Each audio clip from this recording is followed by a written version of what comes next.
sou a professora Gilda Corfe Diegues, do curso de Letras da Universidade Estácio de Sá.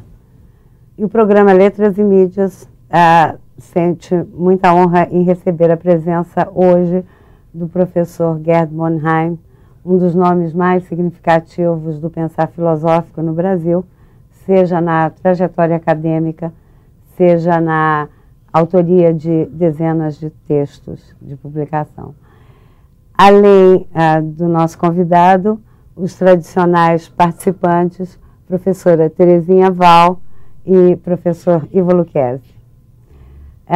Professor Gerd, para nós iniciarmos o nosso leque de reflexões, um texto seu belíssimo e muito importante para quem trabalha com a literatura, com a arte literária, a invenção do novo, suscita uma questão que seria exatamente os impasses da estética na atualidade.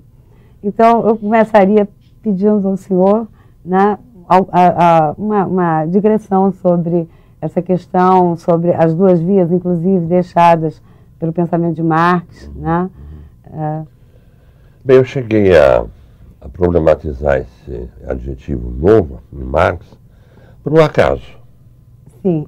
Passeando nos livros, como você gosta de fazer, eu descobri que Marx usa com uma frequência, de fato, muito significativa o adjetivo novo. Em um texto dele, que eu devo citar no meu ensaio, aliás, aparece a palavra novo, aparece nada mais, nada menos do que 8 vezes. E fiquei muito intrigado com essa constância. E logo pensei no mestre dele, em Hegel, pude me procurar lá também, mas o novo não tem nenhuma importância em Hegel. Uma coisa muito curiosa. Ele é o primeiro filósofo que fala em moda, que é uma coisa que, com a Revolução Industrial, se embrenha, digamos assim, pela renovação constante dos hábitos de se vestir. Por que Marx deu tanta importância ao novo? Esse foi o meu problema inicial. Eu logo associei, então, com a ideia de criatividade, porque Marx é o primeiro filósofo. Aliás, diga-se, felizmente, acabou a fase dogmática de Marx, do catecismo, e a filosofia ganhou, de fato, um filósofo, entendeu? E um grande filósofo. Então, a gente começa a ler Marx com outros olhos, como esses, por exemplo, a da invenção do novo. E o curioso é que Marx dizia, é o primeiro pensador que liga o novo à ideia de criatividade, e ele diz, da maneira dele, ele diz que a criatividade pertence à condição humana. No passado, a criação era um patrimônio exclusivo, digamos assim, do próprio Deus. Só Deus era criador. E o homem era delegado, digamos assim, por Deus, em certas circunstâncias, assim também o criador. Mas pensando bem na arte do passado, por exemplo, já que vocês se ocupam da arte, a arte do passado sempre foi brutalmente repetitiva, eu diria. Exato. A questão era quem repetisse bem o mestre que era considerado artista. A cultura grega, por exemplo, durou 12 séculos, mais ou menos, não é mesmo? É sempre a mesma arte, a mesma linguagem fundamental. Quer dizer, que havia uma repetibilidade de base, um estilo fundamental, que é o estilo da época. Os shakespearianos escreviam todos da mesma maneira. Isso em pleno século XVI já. Quer dizer que a criação não era... É como se tivesse um espírito da época que era criador. E essa criação se furtava ao próprio ato de criar o homem, digamos. Isso não existia. Agora, nos tempos modernos, a coisa começa a se complicar. E há essa transferência do Deus para o homem, para a realidade humana. E o primeiro autor que aponta para esse problema, explorando justamente o adjetivo novo, foi Marx, me parece. Agora, o problema também é que... Agora, a invenção permanente do novo gera um impasse, porque... da esgotabilidade? Exatamente, não só da esgotabilidade, como o próprio reconhecimento desse novo enquanto um projeto estético. Né? Porque, de certo modo, o artista ele tem que se reinventar né? A cada momento, pensando sempre uma nova estética para cada obra. Sim. E, por outro lado, a crítica também sente a dificuldade de acompanhamento desse processo, o que dificulta o reconhecimento. Por um lado, gera a crítica, né? Exato. Gera a crítica. E por outro lado, chega uma espécie de impasse, talvez. É que nunca se exigiu tanto do artista, eu acho. Nunca se exigiu tanto. Mas a ideia, no fundo, o que acontece de fato na arte hoje é que a arte deixou de ser representação. Por exemplo, aquela maravilha que nós vimos há pouco no Museu Nacional de Belas Artes, os espanhóis, que representavam o poder, o estilo da época, o modo de ser da época. Né? Isso tudo desaparece e o que interessa passa a ser o ato criador. Quer dizer, no passado, eu diria, a arte estava situada no âmbito de uma resposta pré-estabelecida. E tudo era feito em função dessa resposta. Não havia, de fato, uma problematização maior. Ao passo que hoje não há mais resposta. O que há são problemas. O que há é o ato de criação que se pretende absolutamente original. E a coisa é tão radical que o artista não pode se repetir nem a si próprio. Ele não pode autoplagiar-se, digamos, né? E o que ele põe em risco quando faz esse autoplágio é a sua própria criatividade. Professor, mas nessa questão do novo, fica também o dado da perenidade, ou seja, como uma tradição propriamente dita, e o dado da humanidade. Quer dizer, na medida em que ele se inventa, esse artista, ele está colocando um dado que é tão antigo quanto a primeira inscrição na caverna, né? Se a gente pensar na arte do Paleolítico. Pode ser. É interessante a gente perceber. Isso é um pensamento também de Marx, conhecido já, né? Do encantamento diante da arte grega do século Péricles, né? Ficam os dados das contribuições. Exatamente, da perenidade e humanidade. Quer dizer, é uma coisa importante, né? Quer dizer, o homem sempre teria, então, essa capacidade de desenvolver essa invenção, pela necessidade mesmo de superar-se. É dentro da história, né? O tempo. Eu entenderia essa marca registrada que é cunhada por Marx como sendo uma componente de seu próprio, coerente com o seu ideário, né? Se ele tem em vista o investimento na transformação da história, inclusive pelo viés político, econômico, como não o seria na vertente cultural, né? Então, me parece que ele próprio cria para si a solução do problema, né? Quer dizer, não há transformação na praxis da história se, ao lado dessa transformação societária ampla, não houver a inscrição de uma marca estética nova. Pois Quer dizer, nesse sentido, as duas áreas... A historicidade do homem dentro dessa novidade que é o impasse. O problema é o aproveitamento burguês desse conceito de novo, né? O senhor teria alguma pontuação a fazer? Eu insisto no que eu falei antes. Eu acho que, é claro, o homem inventa e cria os meios da criação. Fundamentalmente é isso que acontece. Né? Mas mesmo essa criação do meio se torna repetitiva. Porque, por exemplo, ele inventa a pá. Mas não é uma história da pá. Não sei, é uma história da pá. A pá é sempre a mesma monotonia, em todas as culturas tem a mesma forma, né? Mas tem sempre a mesma função também, que é o prolongamento da mão humana, para auxiliar no trabalho, na produção, consequentemente. Né? Ao passo que depois, com a Revolução Industrial, no caso do utensílio, o homem inventa a máquina numa acepção completamente nova, inédita. Né? Porque é muito curioso que a máquina também estava no passado de todas as religiões, todas as culturas, aliás, estava ligado à ligação do natural com o sobrenatural. Porque a máquina era destinada, a tragédia grega, por exemplo, era destinada a pôr em cena, por exemplo, a deusa da justiça. Um guindaste trazia... Mediadora da transcendência. Exatamente. Quer dizer que a máquina sempre teve... E o teatro produziu as máquinas mais extraordinárias da história, né? Mais complicadas da história. Mas tinha a missão, por exemplo, de reproduzir em cena os milagres do Cristo. Então, a grande vedete do teatro do passado era a máquina, de certa maneira. Né? E isso termina nos tempos modernos. É muito interessante que Shakespeare, por exemplo, é um homem de uma ruptura radical. Ele vem todo da Idade Média, traz tudo da Idade Média, a linguagem, a cenografia, os hábitos, as práticas teatrais, afinal de contas, cenográficas e tudo. Né? Ele só esquece um detalhe, que é a fé. Shakespeare não tem mais fé, não tem mais o mundo da fé. E ele é tão radical, que não sabe o que ele pensava, afinal de contas, ele é tão radical nessa postura dele, que ele anula a presença da máquina em cena. Né? Ele já começa a suscitar, digamos, os pressupostos da Revolução Industrial. E o que a Revolução Industrial faz é exatamente isso, da ligação entre natural e sobrenatural. A máquina passa a ser instalada entre sujeito e objeto, pura e simplesmente. Então a máquina vai estar, de fato, agora à disposição do homem. Né?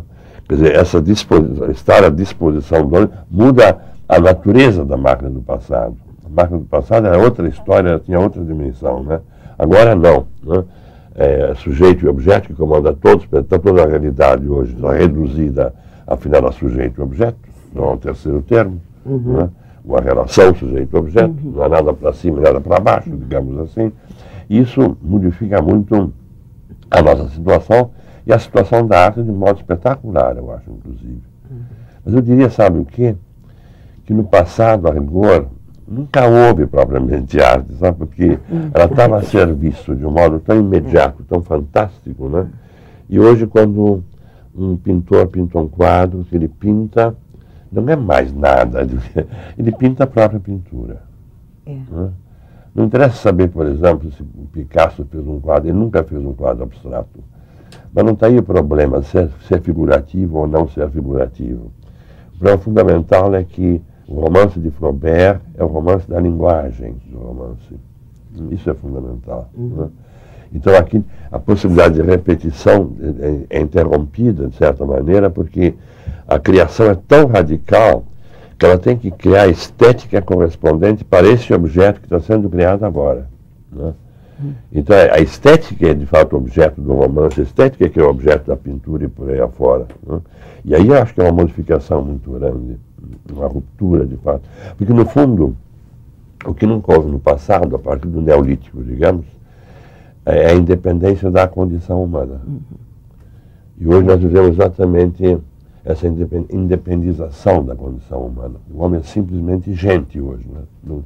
Não tem mais a dependência em relação ao absoluto, em relação a Deus ou a normas absolutas. Né?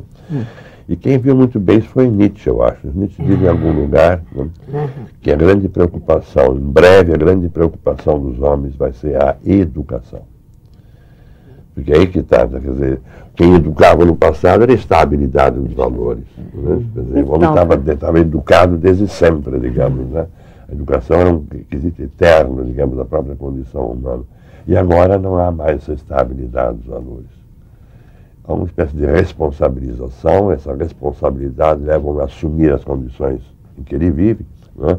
Mas tudo isso tem que ser feito de tal maneira que se possa inventar os valores. A criação atinge a própria natureza do valor no nosso tempo. Isso vai se refletir, então, enormemente na condição da arte, me parece. O Ivo teria uma primeira colocação e a Terezinha também teria como complementar. Eu venho percebendo que o tom da reflexão encaminhado por Gerd é no sentido de dar um voto afirmativo, né? Sobre um manto de otimismo, né, frente ao que está posto hoje.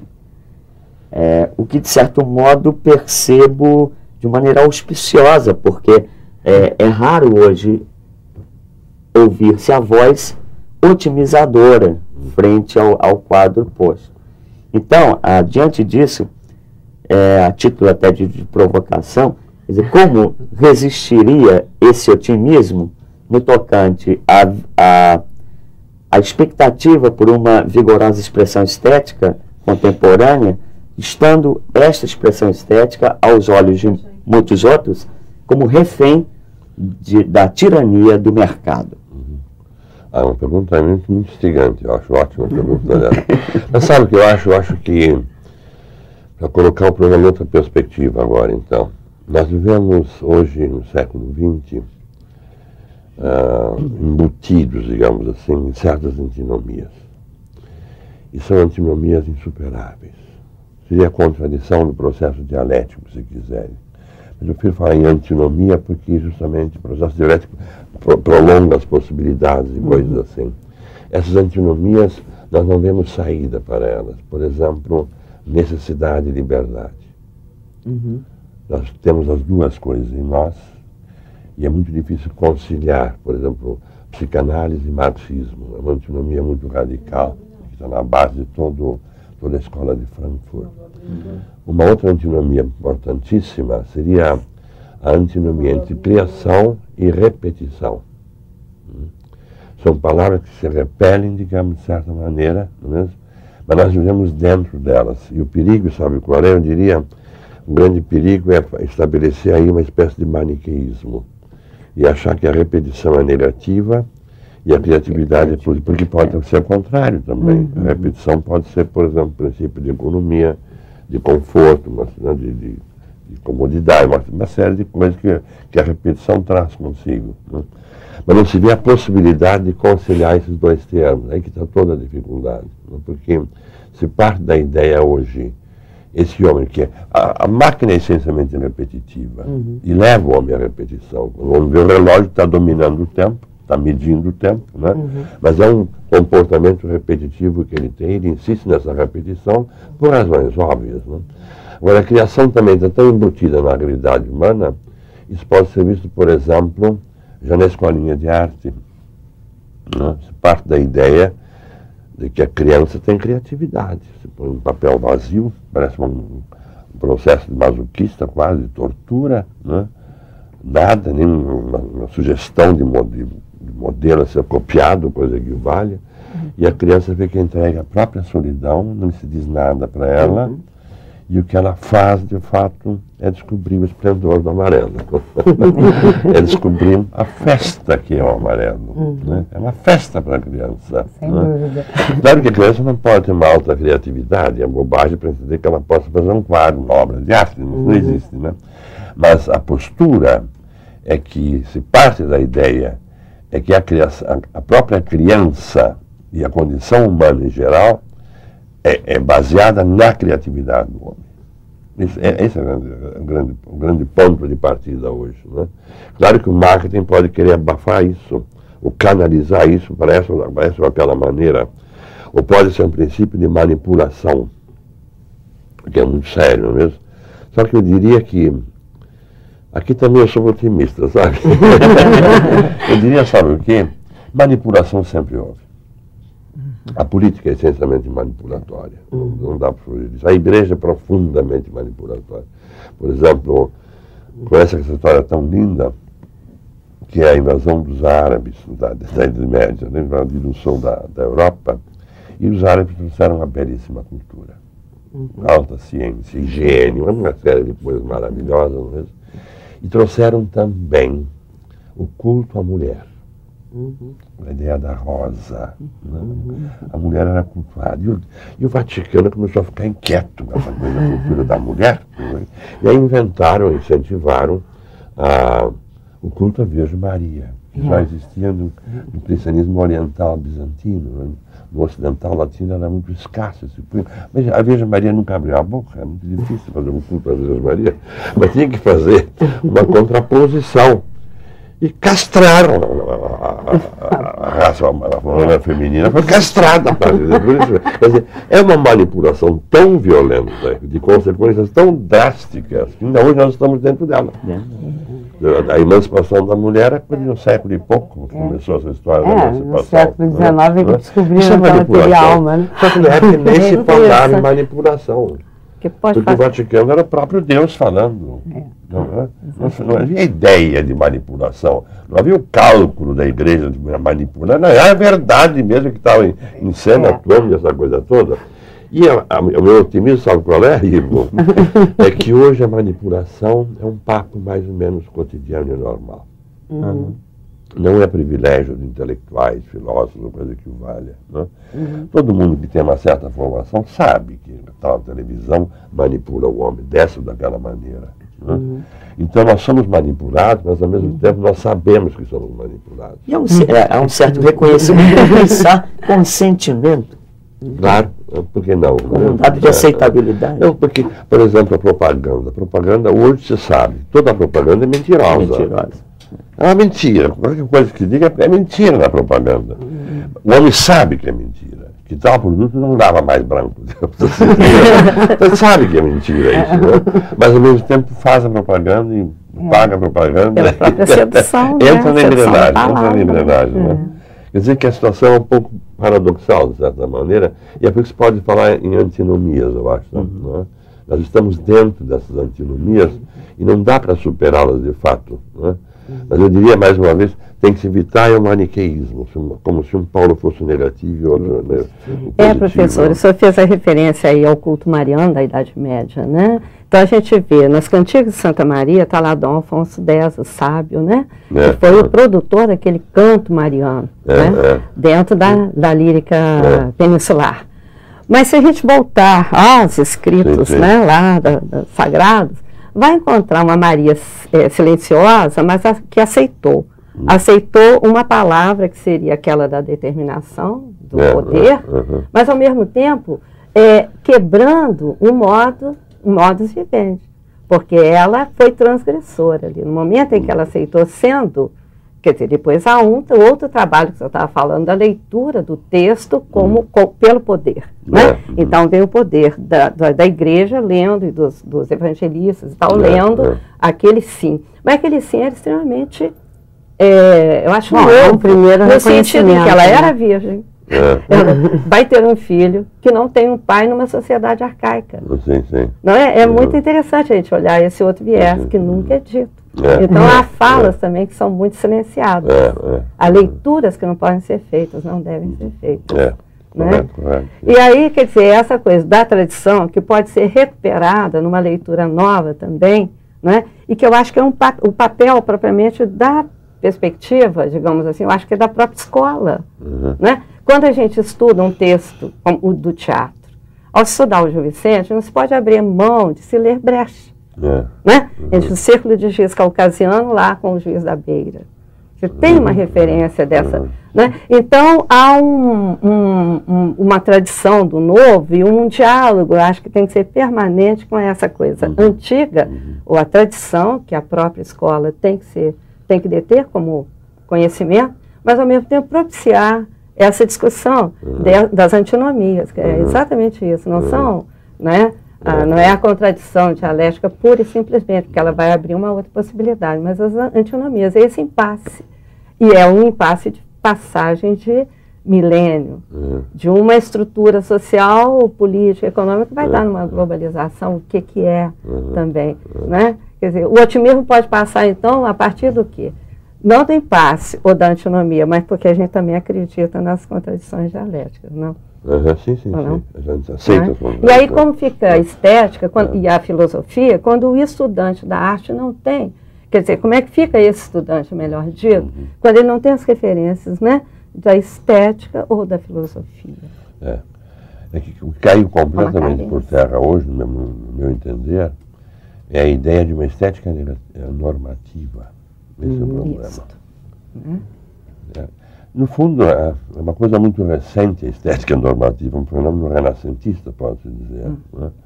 Mas havia sempre uma norma implícita, tirânica, poderia dizer, em todo o grande arte do passado. Né? A norma da Idade Média era o próprio Cristo. Estética eles nem faziam, praticamente não faziam, né? Mas o próprio Cristo era a norma de toda a arte, tinha que ser o esplendor da verdade de São Tomás, né? Esplendor da verdade, a verdade era o Cristo, né? Então ele autonormativizava toda a produção artística da época, digamos, né? Agora a norma como lei autônoma, digamos assim, transformar a poética de Aristóteles num repositório de normas, isso é coisa da Renascença, né? E a partir desse momento é que a arte passa a ser vista numa perspectiva alheia a ela mesma, de certo modo. Isso é fundamental para entender essa evolução toda, porque a partir daí é que Hegel vai dizer na estética dele, por exemplo, que a arte morreu. A arte se dissolve. Né? É justamente por isso. Finalmente que surge uma ética normativa, surge um conceito que é superior à arte, que vê a arte desde cima e julga a arte, a autonomia do próprio conceito. Então esse pensamento normativo é superior ao ato criador. E é isso que cai por terra no nosso tempo. Essa queda da normatividade, né? Eu pinto a normatividade, digamos, que vale para esse quadro, mas não vale para o outro. Não tem mais um fundo comum. Então, o sentido da tradição hoje é a superação da tradição, eu acho. Né? Porque não há mais aquela continuidade, digamos, uniforme. Né? Claro que havia rupturas no passado, né? Mas a ideia de ruptura também, eu diria que é uma coisa tão escassa no passado, porque havia sempre uma estabilidade anterior. Né?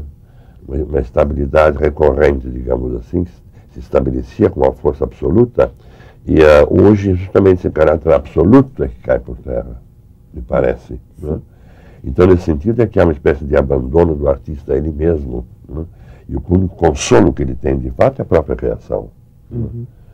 O que é curioso que essa superação hoje se dá sem maiores provocações ou entrechoques, a exemplo de como se comportavam as vanguardas. Isso deixa, parece que, a sensação de que nada está acontecendo de novo, porque o que surge como novo não vem com o vigor conflitivo ou destrutivo, ou quem sabe corrosivo, com que vinham as vanguardas, querendo quase que assassinar a tradição, né? E chocando com o seu novo. Hoje não. Estaria se dando então a transformação destituída, esvaziada desse impacto de violência que era um dado das vanguardas. No fundo, eu estaria querendo colher do Gerd uma apreciação a respeito de como sair de um problema hoje posto que diz respeito à existência do novo, à emergência do novo, porém, esse novo dissociado do que a tradição consagrou como sendo movimento. De modo que um novo sem movimento parece que inexiste. Ou então, que tipo de... Eu colocaria o problema, é muito interessante a pergunta também, eu colocaria da seguinte maneira: a arte baseada em manifestos pode ser interpretada, um manifesto, melhor, pode ser interpretado, é uma sequência dele, o livro do Teles é muito interessante aí, né? Como uma certa permanência da norma. Mas o espírito da norma é que teria que se modificar uma norma diferente, digamos assim, uma norma revolucionária, se quiser. Né? E essa nostalgia quase que de uma normatividade é que se desgastou por dentro dela mesma. Né? Então é uma espécie de descarnamento da coisa toda. Eu gosto de fazer para mostrar essa ruptura, a força dessa ruptura, eu gosto de dar como exemplo, sabe o quê? Eu tirei, aliás, de uma carta de Descartes, muito interessante essa carta, que ele escreveu para Balzac, aquele do século XVII, evidentemente, né? Em que ele faz o elogio da solidão da cidade de Amsterdã, em que ele caminha no meio da população, da grande vila, a grande cidade, foi a primeira cidade cosmopolita, foi Amsterdã, o maior porto da Europa na época, uma coisa toda. E nem havia de comerciante, só havia comerciantes e eles estavam tão atarefados a ganhar dinheiro e fazer os pregões. Ele chega a fazer até o elogio da poluição sonora, digamos, que Descartes jamais se sentia visto. Ele caminhava no meio dessa multidão, entregue seus devaneios e cultivava a solidão. E esse tipo de experiência, que é a ruptura moderna, eu acho. Eu acho, por exemplo, que no passado todo, no nosso passado, que nasceu na cidade pequena, por exemplo, né, não havia ruptura. No sentido de que todo mundo conhecia todo mundo. E havia uma massa, digamos assim, uma totalidade, uma norma escrita em tudo, em que todo mundo controlava todo mundo. E a cidade pequena do passado, onde acontecia toda a cultura no passado, não havia cidade grande, é que está a diferença exatamente aí, né? Essa continuidade, essa perenidade da continuação da cultura, dos valores, de tudo, impregnava-se em tudo, de fato. Hoje, um jovem tem uma experiência que eu acho fantástica, extraordinária.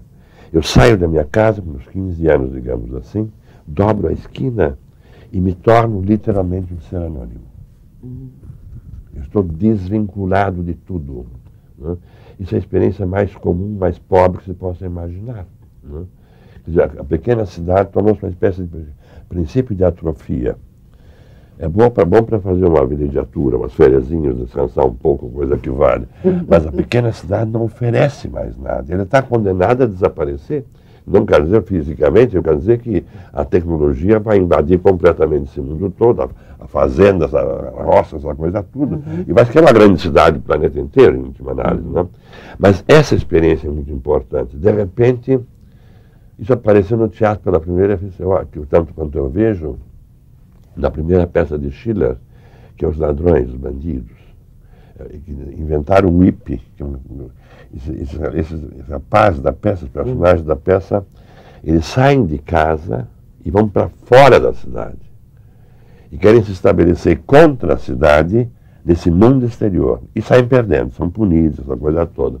Mas é a primeira vez que esse dobrar a esquina acontece no teatro, não é? É uma experiência muito interessante essa, né? Porque é absolutamente revolucionária e aí começa o hippie, começa esse tipo de outsider, digamos assim, que domina a cultura do século XX. Né? Quer dizer que a ausência de norma está hoje baseada em experiências muito comezinhas, como essa do adolescente, que de repente se descobre só e livre, sem superego, diria quase que, sem superego, né? Entregue a própria liberdade, a solidão da liberdade. Né? E eu acho que isso afeta, penetra muito radicalmente. Será que esse adolescente chega a vivenciar a solidão? Não precisa ter consciência plena disso, sabe? Né? Ele é um solitário. Né? Ele perdeu as amarras, não é? Ele perdeu essas amarras. Ele sabe que ele Ou ele preenche. Ele não é visto por mais ninguém. O olhar que me vê não me vê nada, não está vendo nada. Eu sei que eu não estou vendo, eu sei que estou sozinho. Né? Quer dizer, de fato, é uma experiência fáctica, eu diria, né? Que pode ser, evidentemente, pensado no existencialismo, coisa que vale, claro, né? Na certa literatura. Né? O senhor tocou numa questão importante, que é o existencialismo, e justamente eu perguntaria ao senhor, pensando em Sartre, né, que é um nome importantíssimo, o que de Sartre... E sobre quem o Guerra exatamente. Escreveu centenas de páginas. A questão da arte engajada de Sartre dentro de um quadro, né, como o nosso, como o senhor veria? Porque, por um lado, né, a arte engajada pressupõe uma norma. Sim. Né? Você quer dizer a política, bem especificamente. Sim. Politicamente, né, porque... Eu creio que seria um ganho, quer dizer, um aspecto importante, né, desse conceito de arte engajada. Eu acho, sabe o quê? Também é outro problema fantástico, vai muito longe, né? Por exemplo, Picasso era comunista, do partido, inclusive. E nunca fez um quadro político.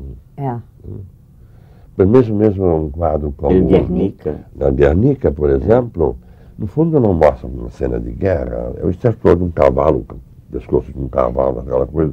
E tem uma coisa interessantíssima, e que eu descobri uma interpretação. Aquela lâmpada que não tem teto, mas tem uma lâmpada, só a lâmpada crua. Né? Onde é que ele tirou aquela lâmpada? E eu acho que ele fez uma homenagem, sabe a quem? Aos comedores de batata de Van Gogh. De Van Gogh, que tem essa lâmpada. E os comedores de batata de Van Gogh, que Marx não chegou a conhecer, é o primeiro quadro, digamos, proletário da história. Você fala isso. Entendeu como é? E tem aquela lâmpada dos mineiros da época, gente suja de carvão, um quadro belíssimo, de tradição holandesa perfeita, a composição do quadro, não é? Mas é um quadro sujo, do carvão mesmo. Eles comem, acho que com as mãos, eu não me lembro, comem batata, pura e simplesmente. Não? E tem aquela lâmpada. Quer dizer, o comunismo passa por aquela lâmpada, de certa maneira, e vai se instalar também no quadro. Quer dizer, essa relação da política com a arte, de um modo geral, é muito complicada. Eu não diria jamais que a arte deva ser comprometida. O Mayakovsky, que tem uma frase que eu considero muito importante, né? Quer dizer, a revolução da arte está na forma, ela não tem que propriamente fazer pela forma política, que ela é né? histórica. Exatamente. Mas sabe que uma arte revolucionária sem uma forma revolucionária. Né? Mas sabe o que eu diria? Eu diria que a arte não precisa ser comprometida, engajada. O importante é que o artista seja comprometido. Exato. Essa é a diferença. Que no fundo eu acho que é o subtexto de O homem é obrigado, o homem é obrigado a ser comprometido porque ele é um ser social, político, querendo ou não. Não pode escolher isso. Ele tem que assumir a sociedade. Né? Quer dizer, e quando o artista é comprometido, politicamente comprometido, né, que é uma obrigação dele, aliás, aí muita coisa pode acontecer na arte. Pois é, professor, é aí que eu penso em Guernica. Né? Ou seja, ainda que não se veja literalmente a questão política, mas a guerra estaria ali e ele se transformou num objeto que foi retirado, ele se transformou num objeto que politicamente estaria denunciando. Né? Pelo poder foi lido assim. Né? Então há uma outra leitura que é essa do compromisso. E aí a arte do neorrealismo, né, que tem um procedimento político, uma intenção política, né?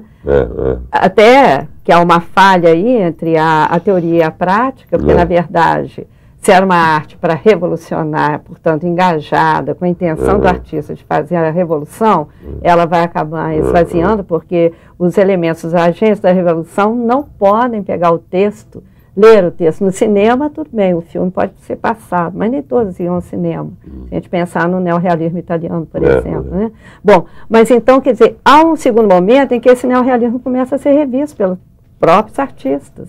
E a palavra volta a ser, então, inovadora. Não que não tenha sido naquele momento, mas havia uma intenção didática, não é? Então, quer dizer, é um diálogo intenso e permanente, né? O jogo de algo tradicional seria o texto que poderia ser lido, visível, né? Ou legível, né? Visível. E depois a transformação e a busca de uma palavra que renova. Tenho certeza de que Sartre, em situações 3, quando ele desenvolve essa questão do engajamento, eu tenho certeza de que quando ele elaborou esse conceito, primeiro, ele estava muito contaminado da ebulição que o cercava, né, societariamente falando. E mais, o que ele pontuava ali era esse caráter de engajamento do artista, não do seu produto, porque ele próprio, Sartre, como pensador ou como artista, teatro ou em romance, ele próprio não produziu nada que fosse datadamente engajado. Tem uma peça que eu não conheço, nunca foi publicada, sobre um padre católico na resistência francesa. Entendeu? Então talvez seria o único. E curioso o fato de jamais ter sido publicada, né? Ele renegou a peça. Pois é. Agora, a sua fala sobre a questão do manifesto me suscitou também uma outra postura, uma outra reflexão, que é exatamente a utopia. Né? Não é uma história. Porque, de certo modo, os manifestos, eles têm como emblema uma certa utopia. Né? E, inclusive, hoje nós estaríamos vivendo aquilo que é chamado de ou pós-moderno ou pós-utopia, e razão até para a ausência de alguns manifestos. Né? Então, essa questão da utopia é uma questão que eu acho importantíssima, inclusive, para se pensar em termos de estética. Bom, seria, com isso que eu falei antes, digamos assim, essa utopia seria uma reinvenção da normatividade. A utopia tornou-se uma palavra extremamente complexa no nosso tempo, creio, porque eu gosto de dizer que a utopia passa por 3 fases fundamentais. É um produto renascentista, não havia utopia antes. É errado dizer que Platão tenha escrito uma utopia, eu não concordo com essas coisas todas. É algo de profundamente moderno e é algo que não tem nada a ver com a prática na sua origem. É literalmente o sem lugar. Né? Por exemplo, Tomás Moro, que fez a principal utopia, era ministro de Estado, ele podia ter tentado aplicar aquilo na prática, isso nunca passou pela cabeça dele. Mas a função da utopia pertence principalmente, isso está presente ainda hoje de certa maneira, ao imaginário, eu acho. Um produto da imaginação, e é tão interessante porque, através do tópico, do elemento tópico, o homem se vê a si próprio a partir de uma perspectiva que não é a dele propriamente. Porque o bom selvagem, que é outra coisa utópica do Montaigne, né? O bom selvagem é o desmentido de tudo aquilo que o homem moderno começou a fazer para si mesmo. Está nesse ensaio sobre ética, eu falo sobre isso, eu acho, quer dizer, a constituição do homem moderno, a ideia da autonomia, da propriedade, da liberdade, do capitalismo, do trabalho, fazer um trabalho. O bom selvagem é o oposto disso tudo. Ele não trabalha, não tem propriedade, não tem liberdade, não tem ciência, não tem política, não tem nada do que é o homem moderno. Não é?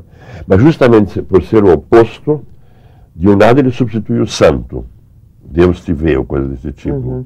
E de outro lado, a visão do bom selvagem é interessante porque estabelece em mim um espírito crítico em relação àquilo que eu me invento sendo. Eu me constituí como moderno, homem moderno burguês, digamos assim, é a nossa situação hoje, não? Mas eu me vejo a partir de um outro que não é mais sobrenatural, que é simplesmente o bom selvagem e que é a negação daquilo que eu mesmo fiz para mim. Não é?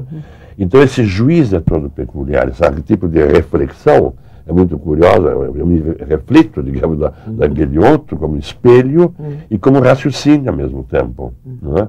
E daí nasce a utopia. Não é? É a origem do espírito crítico moderno, nasce dentro de essa postura utópica, inventada pela utopia, que é produto da imaginação. Se o bom selvagem de fato existiu ou não, nem interessa. Mas até o tempo de Rousseau sabe-se que era um modismo extraordinário na Europa. Não? Depois vem as tentativas de realização efetiva da utopia. E começa, por exemplo, para ficar no exemplo já dado, naquela peça do Schiller, que os rapazes saem da sociedade estabelecida e se estabelecem fora dela, para fazer uma nova sociedade. A ideia vem de Rousseau, aliás, não é mesmo? Para fazer um mundo outro, diferente. Não? Agora, no século XX, a coisa se complica muito, porque nós encontramos um tipo de literatura na primeira metade do século, não sei se eu vou chegar lá no que você perguntou, não, mas que é o desmentido da utopia, que é esse admirável mundo novo, do Huxley, o Orwell, 1973 ou 4, o último livro do Hermann Hesse, tem toda uma literatura que é o desmonte da utopia. Né? É a ridicularização quase que da utopia. E ao mesmo tempo surge um fenômeno novo que, no meu entender, incide também num projeto utópico, né? Que é a literatura de ciência-ficção, que se torna interplanetária, inclusive. Né? E se imagina um tipo de cultura, nossa cultura, num outro planeta, inclusive. Isso é um tipo de utopia também. Né? Mas isso é sonho, ainda volta a ser uma irrealidade fundamental. É quase praticamente certo que vai ser um quarto período da utopia em que isso vai ser posto em prática também. Né? Quer dizer que hoje é muito ambíguo. O papo da utopia, digamos assim, ele se revela hoje uma realidade muito ambígua, de fato, eu acho. Né? E se usa um pouco demais a palavra utopia, inclusive, me parece. Se descaracteriza a palavra com facilidade. Né?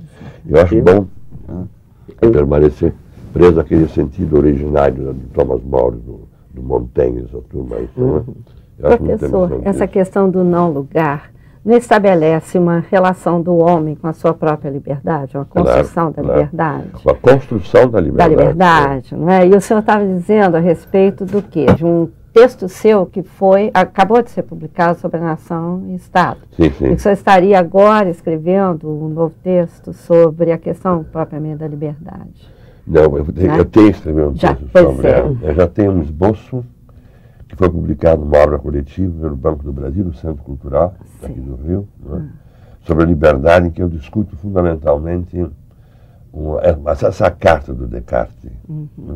Descartes escolheu o cenário da liberdade para ele, que é Amsterdã, que era a cidade mais permissiva da época, grande cidade, sem fronteiras, aberta. Né? Agora, onde estava essa liberdade nessa cidade sem fronteiras? Estava exatamente fora daquele mundo antigo, medieval, né? Onde não pudesse ser visto. É a questão do olhar, de que nós estávamos tratando. Esse Balzac, ele está decepcionado com a corte, ele era homem de corte, diplomático, coisas assim, pelas intrigas de corte. Ele fala na corte italiana, Descartes, inclusive, e ele quer pedir um conselho para Descartes, e comunica a Descartes, então, que ele decidira antes já a entrar num convento. E Descartes, sem falar assim, no fundo o que ele diz exatamente isso: meu querido amigo, não faça isso. É a mesma coisa. É a mesma coisa. Tem o abade, tem Deus que vê tudo. Venha para Amsterdã. Porque Amsterdã não tem rei, não tinha não tinha papa, não tinha nada dessas coisas. Estava tudo em Haia, o poder estava em Haia, não era, né? E era a cidade que fez a lição de anatomia, a prática da anatomia começou lá e ninguém me aceitava aquilo, só começaram a aceitar no fim do século XVIII, em Paris, né?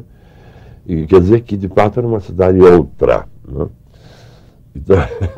Mas indiretamente chegamos a uma questão que ficou em off, porque foi conversada no intervalo, que é a questão do olhar que o Ivo havia colocado, né? Quer dizer, me parece que o homem sempre busca olhar uma alteridade, né?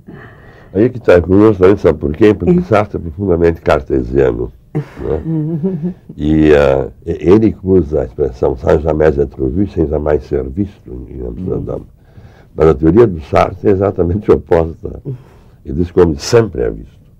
E que ser visto nem depende de um par de olhos da minha frente, atrás de mim, digamos assim. Eu sempre me sinto enquanto ser visto. Né? Isso é muito curioso. Quer dizer que essa história da visão, que eu não examinei isso no meu trabalho sobre o olhar, né? Mas tem essa dimensão também, não é?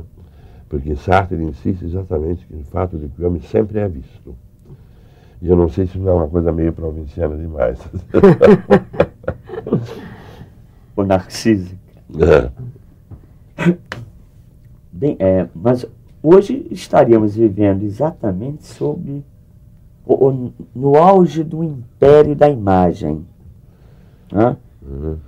E até que ponto estarmos sob o jugo da imagem está permitindo ou, quem sabe, impedindo de o ser ver a si, já que tanto ele é requisitado como ser a ver fora de si.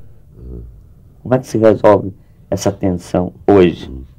Eu acho que essa questão do imaginário importante é que se poderia chamar de imageação. É a capacidade do homem de criar imagens. Isso é fundamental, no meu entender. Né? Porque esse mundo do imaginário, a rigor, ele não era pensado no passado. Quem começou com isso foi Kant, de certa maneira. Por exemplo, em Descartes tem o entendimento da consciência, mas o imaginário não dá para botar dentro do pensamento cartesiano. Né? E eu tenho a impressão que esse imagiar está preso ao sensível, e no nosso tempo ele corre paralelo a uma outra descoberta, que é a descoberta do próprio corpo. A presença do corpo. No século XX reintroduz, de certa maneira, ou introduz... Foram séculos de esquecimento do corpo, né? Do corpo. Se pensar na Grécia, do esporte grego, né? A tradição ocidental aboliu praticamente todo o esporte, só conservou o esporte ligado à atividade bélica. Né? E no século XX volta-se ao esporte, a descoberta do corpo, descobre-se a praia, essa coisa, o banho, essa coisa toda que é fundamental, se exibe o corpo. Né? Uma alusão ao seu escrito, o senhor cita a história da carne. Né? Isso é inclusive, passa por aí. O sexo passa por aí também. E da encarnação. Isso é muito importante porque está ligado, esse imaginário está ligado justamente à descoberta do corpo e uma maneira, e o que está acontecendo hoje, digamos, é uma espécie de renovação do corpo. Tem que tomar cuidado com isso. E essa renovação do corpo, pelo prolongamento da vida, já se sabe hoje que o homem vai viver cerca de 130 anos, por aí, ele foi programado, digamos, para isso. Né? Isso vai mudar, inclusive, o sentido da morte, eu acho. Né?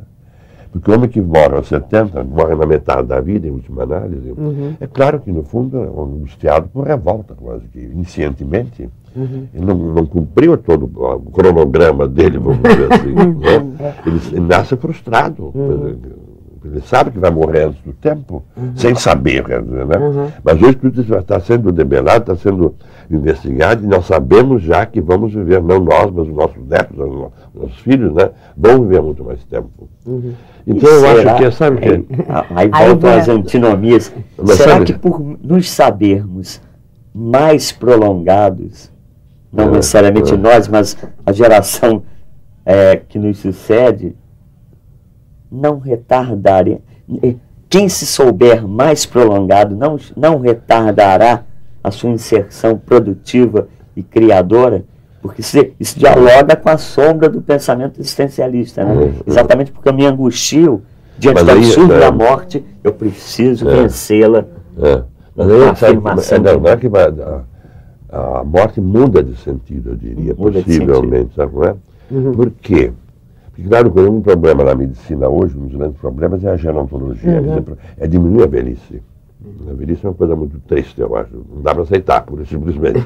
Mas com uma vida mais extensa e vivida, biologicamente, até as suas últimas idades, digamos assim, o que se estabelece não é tanto a revolta, mas uma espécie de perda de sentido da vida.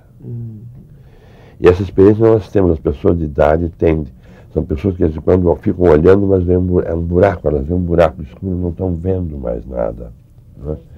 E a morte de alta talvez seja exatamente essa. É a perda de sentido.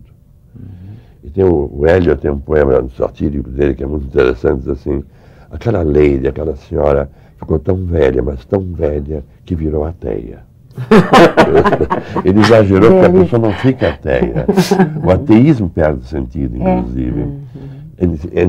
Se insere, pelo corpo a gente fica inserido, digamos assim, num sem sentido radical. Né? Quer dizer, a missão foi cumprida, de certa maneira. Né? Então isso muda o modo, vai mudar o modo como se entende a morte. Né? Isto envelhece a angústia existencialista? Eu acho que sim. Como forma de pensão. E reformula esse conceito de morte estabelecido pela sociedade ocidental cristã. Exatamente. Né? Que essa promessa de paraíso e tal, quer dizer, onde é que fica, então? Exatamente. Se você aqui já não tem mais sentido. Mas, infelizmente, eu sei que a fala do professor Guedes suscita inúmeras questões, eu mesma fiquei aqui inesgotáveis. Mas, infelizmente, o tempo do nosso programa acabou. Mas eu quero agradecer pelo convite que foi feito, eu me senti em casa aqui já. Professor, nós é que agradecemos imensamente a sua participação aqui no programa, abrilhantando com as suas reflexões aqui, ao nosso público, né, e a nós mesmos. E antes de encerrar, eu gostaria de deixar o endereço do nosso e-mail, caso queiram dirigir alguma correspondência, é letrasemídias@estacio.br. Queria, então, mais uma vez agradecer ao professor Guedes a sua presença, a presença da professora Terezinha Val, do professor Ivo Lucchesi, aguardando a todos para um próximo programa. Muito obrigada.